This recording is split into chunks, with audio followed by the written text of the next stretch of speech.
संत जनाबाई यांचा जन्म गंगाखेड पैठण येथे झाला. त्यांच्या आई वडिलांचे नाव दामा व करुणा असे होते. एके दिवशी जेव्हा दामा व करुणा पंढरीच्या वारीसाठी निघतात, तेव्हा जनाबाई हट्ट धरते की मला पण वारीला यायचंय. बाल हट्टापुढे तिचे आई बाबा नतमस्तक होतात. जेव्हा जनाबाई आई वडिलांबरोबर पंढरीला येते, तेव्हा ती विठ्ठलाबरोबर बोलण्याचा हट्ट धरते आणि जनाही तेव्हापासून पंढरीलाच राहते. आई वडील तिच्या हट्टापोटी व काळजावर दगड ठेवून तिला पांडुरंगाच्या आश्रयात सोडतात व परत गावी जातात. दुसरीकडे सकाळ होताच जनाबाईला आई वडिलांची आठवण येते आणि ती रडायला लागते. तितक्यातच तेथे दामा शेट्टी येतात.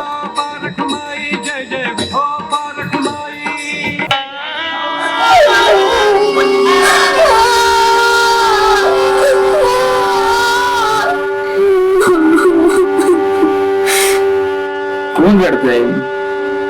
कोण बाल तू? तुझी आई बाबा कुठे आहेत? तू का रडते आहेस? मी जना आहे. मला माझ्या आई बाबांची खूप आठवण येते. कुठे आहेत ते? मी नेऊन सोडतो त्यांच्याकडे. नाही नाही, ते आता परतीच्या रस्त्याने खूप लांब गेले असतील. मीच माझ्या मर्जीने येथे राहिले. ठीक आहे, हरकत नाही. तू कुठे राहणार मग? काही खाल्लं का बाळ तू? चल बाळ, तू माझ्या बरोबर चल.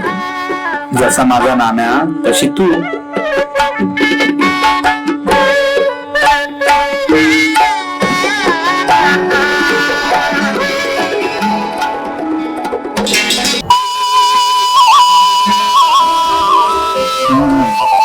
झालं की नाही सडा सारवड?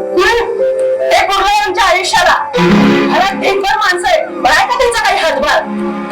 दिवस उजाडायच्या तुम्ही जाता टाळ पडायला आणि मागचा सगळा ओरडा मला सांभाळावा लागतो. हे कोण? ही जना देवळात एकटीच होती रात्री. अनाथ आहे बिचारी, म्हणून आणली घरी. म्हणून आणली घरी? कशासाठी आणली? धर्मशाळा म्हणून का पांजरपुर म्हणून?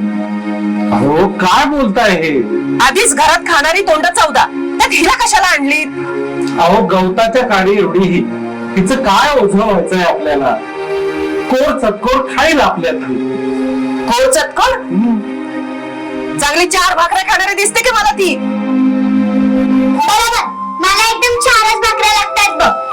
पण तुम्ही काही काळजी करू नका, मी आज समजी कामं करीन. झाडू मारीन, धुणं भांडी धुईन, भाकऱ्या कापीन. देतो झाडू माझ्याकडे. हो, सरा सरा.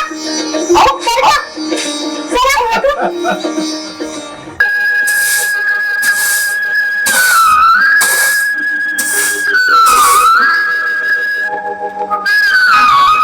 अशा प्रकारे जनाबाई दामा शेट्टीच्या घरी दासी झाली. वाट्याला येईल ते काम ती करत असत. जनाबाईला कामाचा कधी कंटाळा नव्हताच. तिच्यासाठी पंढरपुरात वास आणि नामदेवांसारख्या भगवत भक्ताचा संग हेच जणू काही तिच्या जीवनाचा उद्देश होता. जनाबाई नामदेवांपेक्षा थोडीशी वडीलच होती. तिने नामदेवांचा लहान भावासारखा सांभाळ केला आणि पुढे मोठा झाल्यावरही जनाबाईनेच त्याचा संसार खऱ्या अर्थाने चालवला. इथे एक वैष्णव सिद्धांत आपण लक्षात घेतला पाहिजे की भगवंत प्रसन्न होण्याचे कारण प्रत्यक्ष भगवंताची सेवा करण्यापेक्षा त्यांच्या भक्ताची सेवा केल्याने भगवंत अतिशय प्रसन्न होतात. हे आपण जनाबाईच्या उदाहरणातून शिकू शकतो. जसे श्रीमद भागवतामध्ये वर्णन आहे, अहम हरे तव पादैक मूल दासानुदासो भवितास्मि भूया. हे भगवंता, मी पुन्हा तुमच्या महान भक्तांचा सेवक होऊ शकेन का, ज्यांना तुमच्या चरण कमळाचा आश्रय मिळतो. हे भगवंता, मी पुन्हा त्यांचा दास हो.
नामदेवाचा प्रपंच चालवण्यासाठी झाडू मारणे,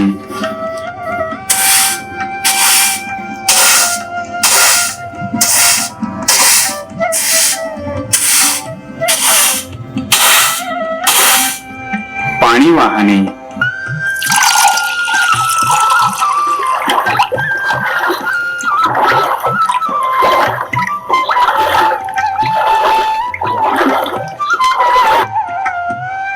गौऱ्या थापणे,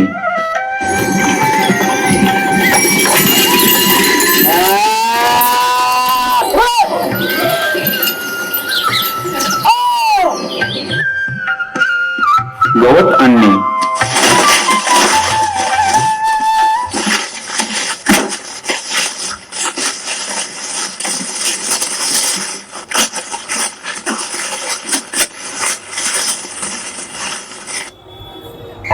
दळण दळणे,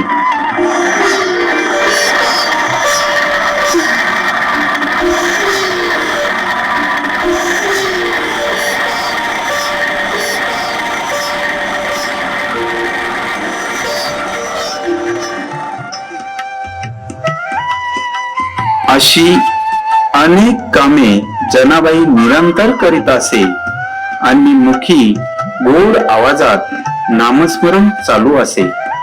तिची भक्ती पाहून भगवंत स्वयं जनाबाईंच्या कामात मदत करीत असत.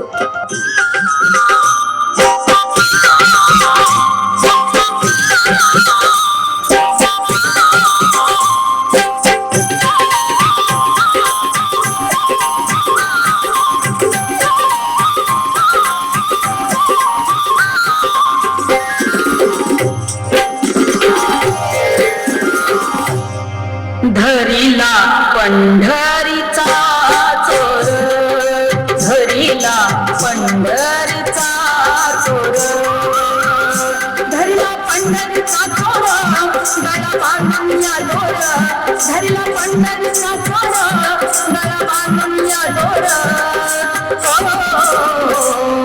धरिला पंढरीचा चोर, धरिला पंढरीचा चोर.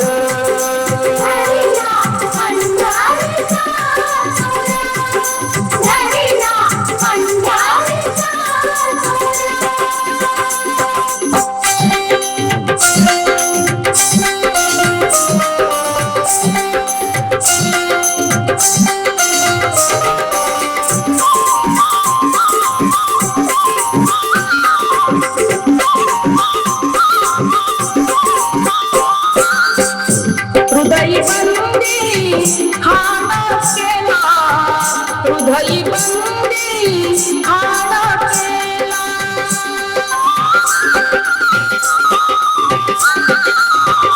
हृदय बंदी खाना केला, हृदय बंदी खाना केला, हृदय बंदी खाना केला, विठ्ठल कोंडीला हृदय बंदी खाना केला आज विठ्ठल कोंडीला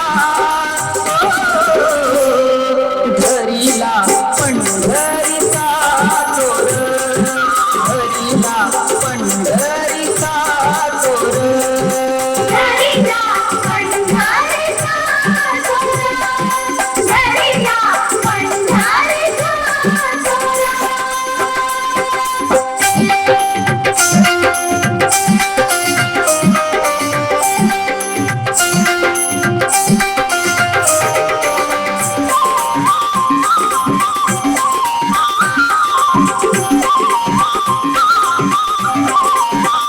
शब्द केली झाडा जोडी शब्द केली झाडा जोडी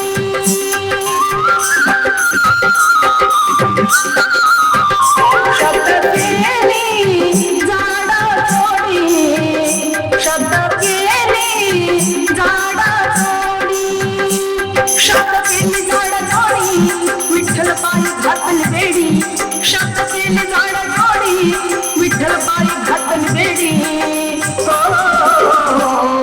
झरीला पंढरीचा चोर झरीला पंढरीचा चोर घरीला पंढरीचा चोर घरीला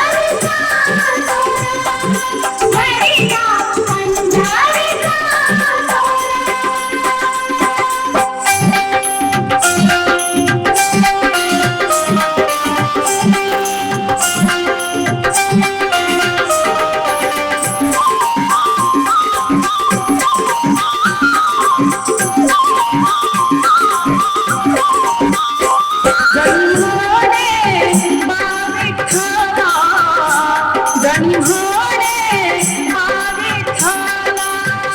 जणी म्हणे विठ्ठला दिवे न सोडी मी तुला जणी म्हणे विठ्ठला दिवे न सोडी मी तुला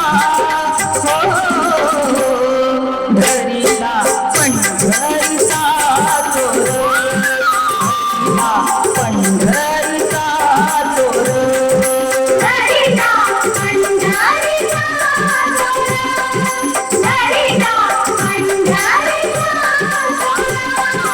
घरीला पंढरीचा चोर घरीला पंढरीचा चोर घरीला पंढरीचा चोर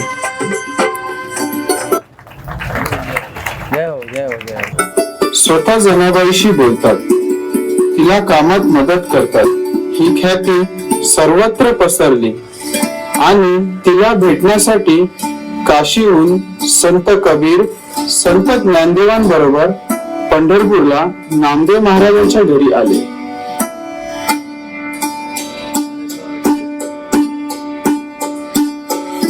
ज्ञानदेव या तरुण जनावेची इतकी स्तुती ऐकली आणि मी काशीहून तिच्या भेटीसाठी आलो ग. तुम्ही चांगलेच केले. अरे नामदेव, कुठे आहे जना? ती नदीवर गेली आहे, येईलच आता. अरे मग वेळ कशाला, आपणच जाऊ तिथे भेटायला. ठीक आहे, तर मग चला.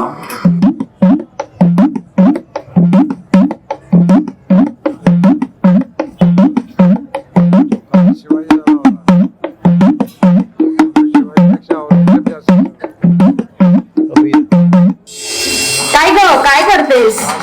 गौऱ्या काढते नव. असं होय, गौऱ्या काढतेस होय. चुलीला जाळण नाही ग. असं होय, कुणाच्या का गौऱ्या? कुणाच्या म्हणजे माझ्या. तुझ्या होय. आता हातात काय दिसतंय माझ्या? काय झाले, मस्करी बिस्करी करायला शिकलीस काय? पण ह्या गौऱ्या माझ्या आहेत. अरे वा रे वा, आपलं बरं. मग मी रोज येऊन इथे काय चिखल थापते का? पाहू तू गौऱ्या कशी नेते. या गौऱ्या माझ्या आहेत. या गौऱ्या माझ्या आहेत. या गौऱ्या माझ्या आहेत. या गौऱ्या माझ्या आहेत. मी इथे गौऱ्या थापल्या आहेत. मी थापल्या तिथे गौऱ्या. मी थापल्या. मी बघते आता तिला.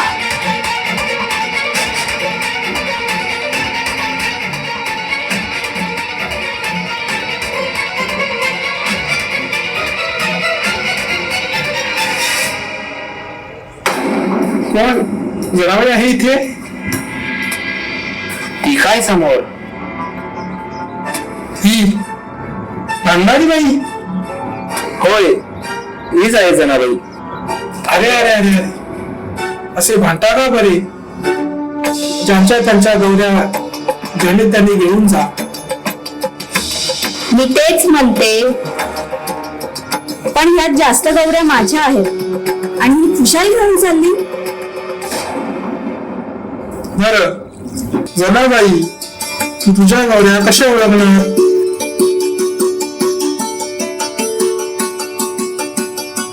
सोपा आहे. तुम्ही प्रत्येक गौरी कानाला लावा. ज्या गौरीतून विठ्ठल विठ्ठल आवाज येईल ती गौरी माझी. काय असं होऊ शकतं? हो,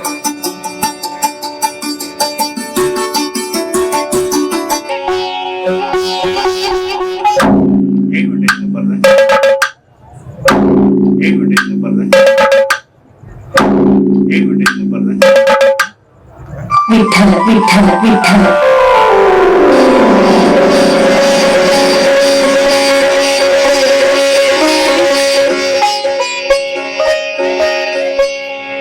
धन्य आहेस तू जनाबाई. तुझ्या भक्तीला तर स्वयं पांडुरंग धावून आला. जसा प्रल्हादासाठी तो खांबातून प्रकटला, आज तुझ्या गौऱ्यातून मी अनुभवला.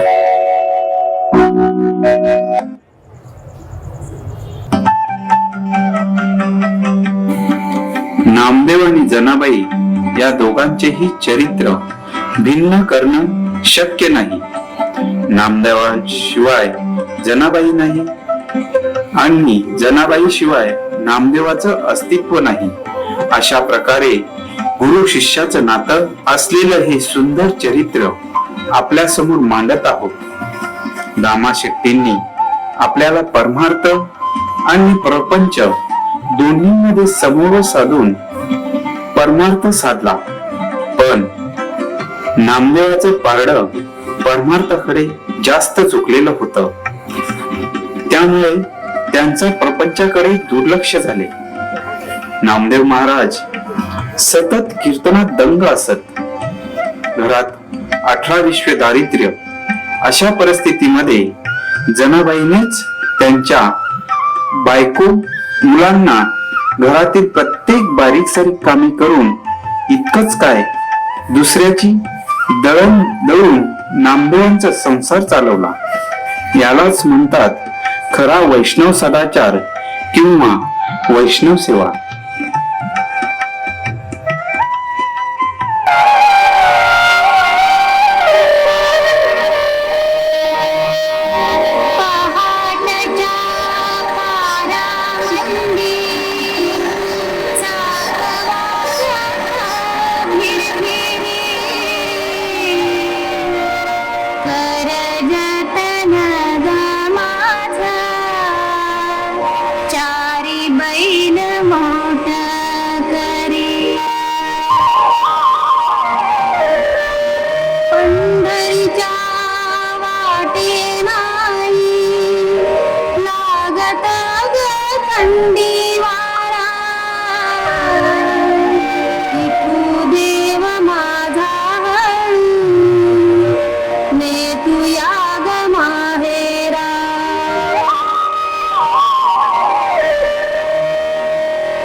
दळून दळून दमलो आता. भूक लागली. थांब देवा, मी गरम गरम भाकरी करते. हो, लवकर कर. स्वय हरीने अभंग जनिचे लिहिले, जनाबाईच्या कुटीत नवल घडले. भाजी भाकरीस गोड त्या मानिले, परब्रह्म ते आनंदे जेवले. नाते ममतेचे जगती दुजे नाही, पाठी राखा जनीचा देव तोई, धन्य धन्य जनाई भक्त जनाबाई, धन्य धन्य जनाई भक्त जनाबाई हो, धन्य जना खूपच छान. वैकुंठाच्या पंचपक्वानापेक्षाही गोड. हे घे देवा पाणी. जना तृप्त झालो बघ. आता झोप आली, इथेच झोपतो. अरे देवा, वैकुंठाचा सुख सोडून तुला जमिनीच्या झोपडीत काय झोपायला मिळणार आहे? त्याची चिंता तू करू नको.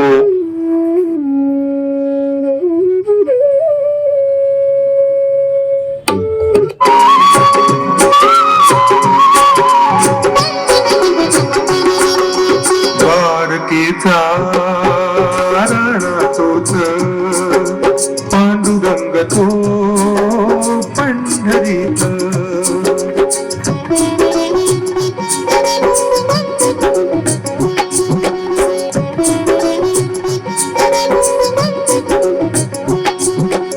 मायेच पांघरुण लेक पित्याला देई, पाठीरा जनीचा देव तोई, धन्य धन्य जनाई भक्त जनाबाई.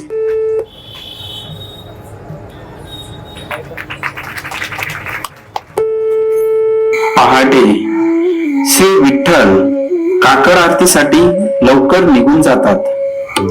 जनाबाईची गोधडी तशीच अंगावर राहते आणि रात्री काढलेले अलंकार तसेच जनाईच्या घरी राहून जातात. पुजारी मंदिर उघडतात आणि बघतात तर काय,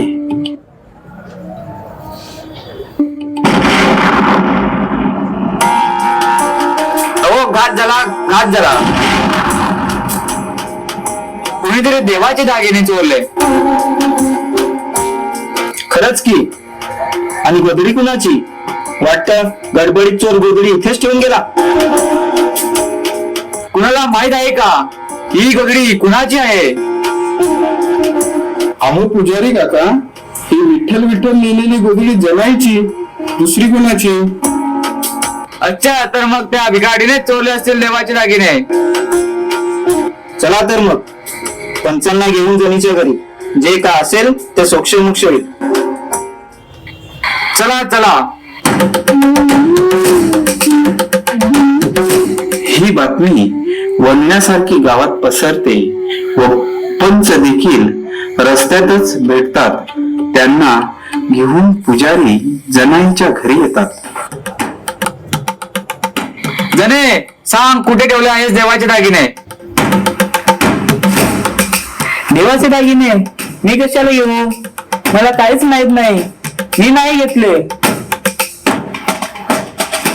असं?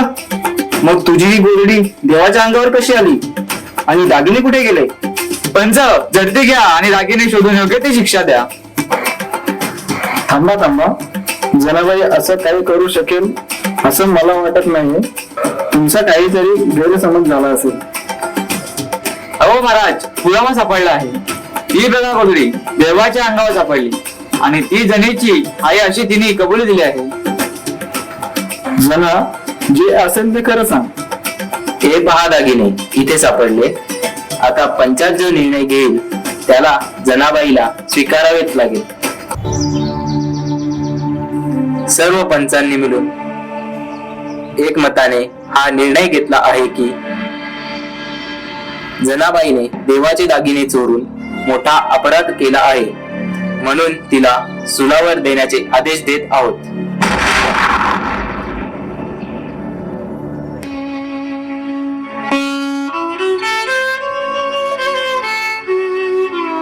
जनाबाईचा एक सुंदर अभंग आपण म्हणणार आहोत. आणि तो प्रसंग जो काही वर्षापूर्वी इथे घटित झाला त्याचा अनुभव करायचा आपण प्रयत्न करू.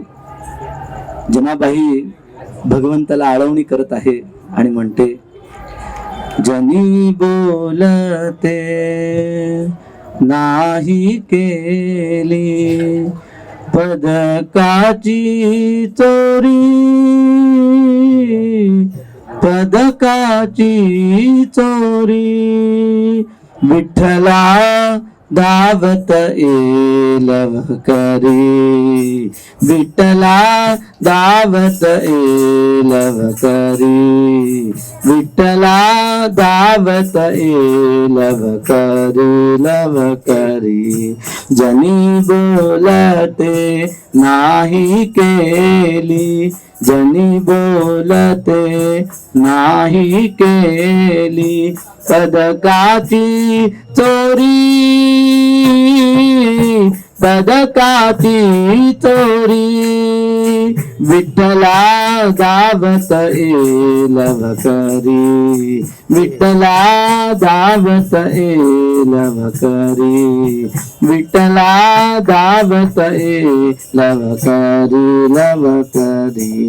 विसरून जाशी तोच विठ्ठला, विसरून जाशी तोच विठ्ठला, पदक तुझे रे आणिक माळा, पदक तुझे रे आणिक माळा, असा कसा तू देवही भोळा, असा कसा तू देवही भोळा, उगीच आला आळ मजवारी, मजवरी आळ मजवरी, विठ्ठला दावत येलव करी, विठ्ठला दावत येलव करी, विठ्ठला दावत येलव करी, लव करी.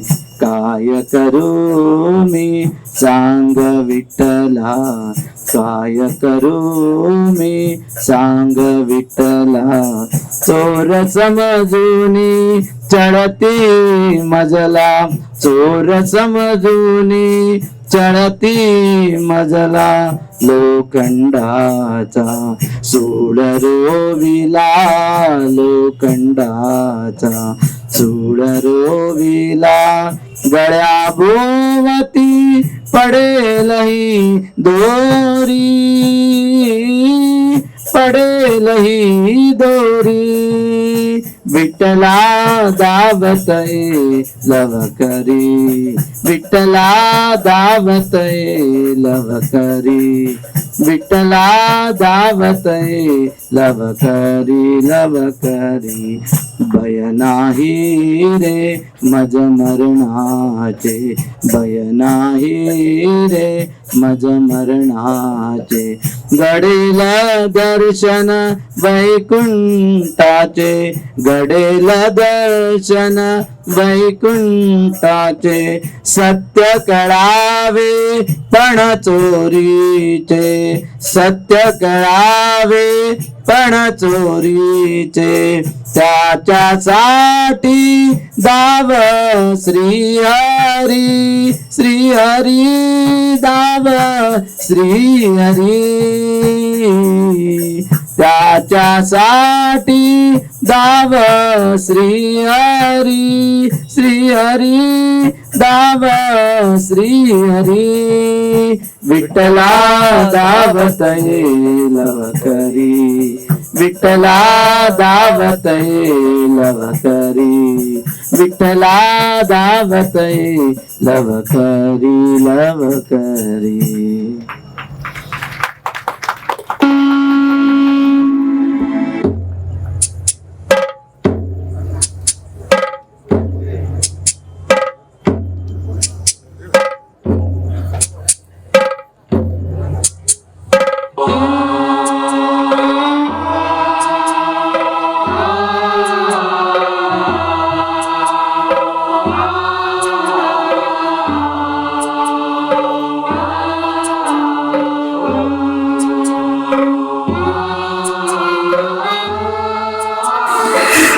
पांडुरंग विठ्ठला माय बापा, तू माझ्या घरी रात्री राहिलास, हे गुपित कसे मी कुणाला सांगू? माझ्या घरी तुझे दागिने विसरून गेलास, कसे कुणाला सांगू? माझे मन माझा काय करणार असेल आणि हे तुला मान्य असेल तर ही तुझीच इच्छा समजून मी मृत्यूला कवटाळेल. जन्म आणि मृत्यू ही दोन तुझेच रूपे आहेत, तुला योग्य वाटेल तसे होऊ दे. विठ्ठला पांडुरंग. शिपाई जनाबाईला सुलावर देण्यासाठी नेतात आणि समोर सूल आहे व सुलाच्या पायऱ्या चढतानेच सूल विठ्ठल रूपात प्रकट होतो.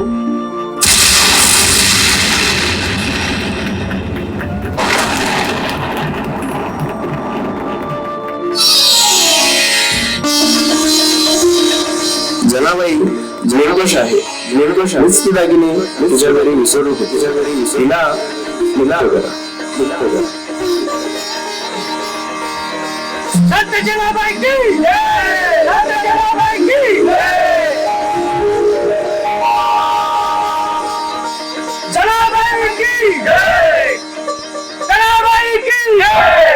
जय जयकार दाही दिशाने केला,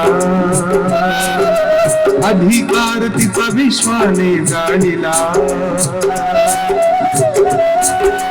योजिले होते जनीस द्यावे सुळाला, विठू कृपेने शूळ क्षणी वितळला. माती पंढरीची ग्वाही सदा देई, पाठी राखा जनीचा देव तू होई. संत संत जनाबाई, नवऱ्याची दासी संत जनाबाई. मधुर आणि जनसामान्यांना समजेल अशा साध्या भाषेत जनाबाई अनेक अभंग म्हणत असे आणि स्वयं भगवंत ते अभंग नामदेवांच्या अभंगामध्ये लिहून ठेवत असत. अशा प्रकारे जनाबाई ही महान वैष्णव होती. तिच्यामध्ये दासानुदास भाव होता. अत्यंत गरीब आणि कठीण परिस्थितीत देखील भगवंतांची भक्ती त्यांनी सोडली नाही, असा आदर्श आपण घेऊ शकतो. हरे कृष्णा कृष्ण कृष्ण